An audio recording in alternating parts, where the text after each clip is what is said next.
This is the Akron News Now update. I'm Lindsay McCoy. As our local suburban communities work to weather the economic storm, even Hudson is no stranger to the repercussions of the recession. While local retail shops and restaurants compete to keep customers interested, some shops are starting to disappear. It's a charming downtown mixed with local and chain retail shops and restaurants. But even Hudson is not immune to the repercussions of the recession. I looked at my customers from a year ago, and I looked at the dollars spent, and I had virtually the same number of customers in the 3 days after Thanksgiving, but everybody was spending 30% less.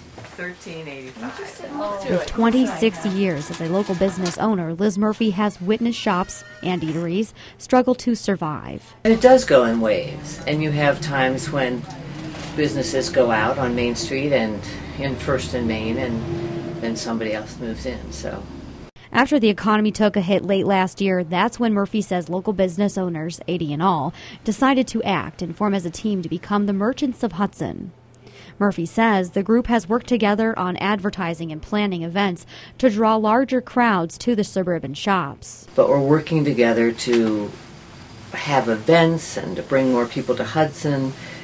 You know, it's been proved many times working together is much better than doing it all on your own. Dr. Fred Carr, an economist and professor at the University of Akron, says small businesses are feeling the pressure. You know, because the small business loans are not the same as loans that you get for buying a mortgage or home.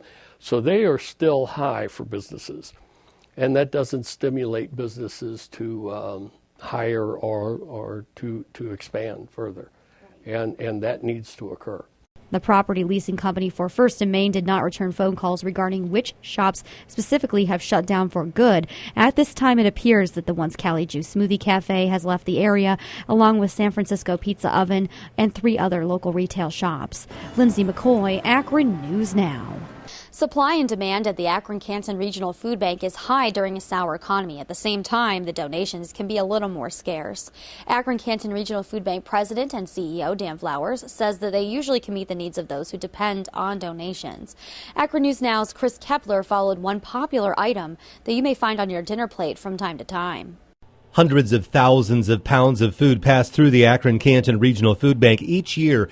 Potatoes are popular here, so I decided to focus on just that, following a 10-pound bag of potatoes from the food bank to the kitchen of someone who needs them. Most food that's distributed to nonprofit groups throughout an 8-county region is picked up, but the food bank has an agreement with Open End where they deliver the food for a monthly distribution. As the potatoes and other edibles are loaded onto trucks, people are already arriving a short distance away at the Open M building. Here, a new set of mainly volunteers unloads the truck just a couple of bags of potatoes at a time until their cart is nearly too heavy to wheel in through a kitchen and into the gymnasium-sized distribution area. Outside in the hallway, I met Kathy from Kenmore. If they didn't have this available, this food, what difference would that make for you? It would make a lot of days where we'd be eating a lot of oatmeal or bean soup. A couple of dozen volunteers, all borrowed from an Akron company today, organized the food onto tables so it can easily be picked up. Kathy was just about finished winding her way through the line when she caught my eye. You gonna grab some potatoes? Thank God for it. I got a bag. Oh, you got potatoes already? Okay. Now, what are you gonna have for lunch today? Thank you. I'll probably go home and make some homemade potato salad. So we're gonna peel some potatoes here.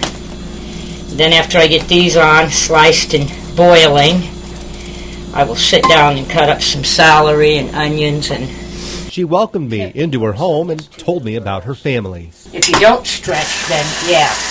And people who don't stretch are going to be more appreciative of the food bank than I think, me using it. Because it just goes a lot quicker when you buy frozen stuff and microwave stuff. So, I'm grateful for what I got today. Very grateful.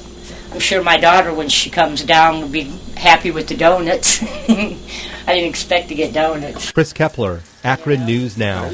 A University Hospital employee got more than he bargained for when he sent spyware to a woman who works at a hospital in the Akron area. The Plain Dealer reports that Scott Graham, a surgical technician, sent an email with spyware attachments to a woman who worked at Akron Children's Hospital.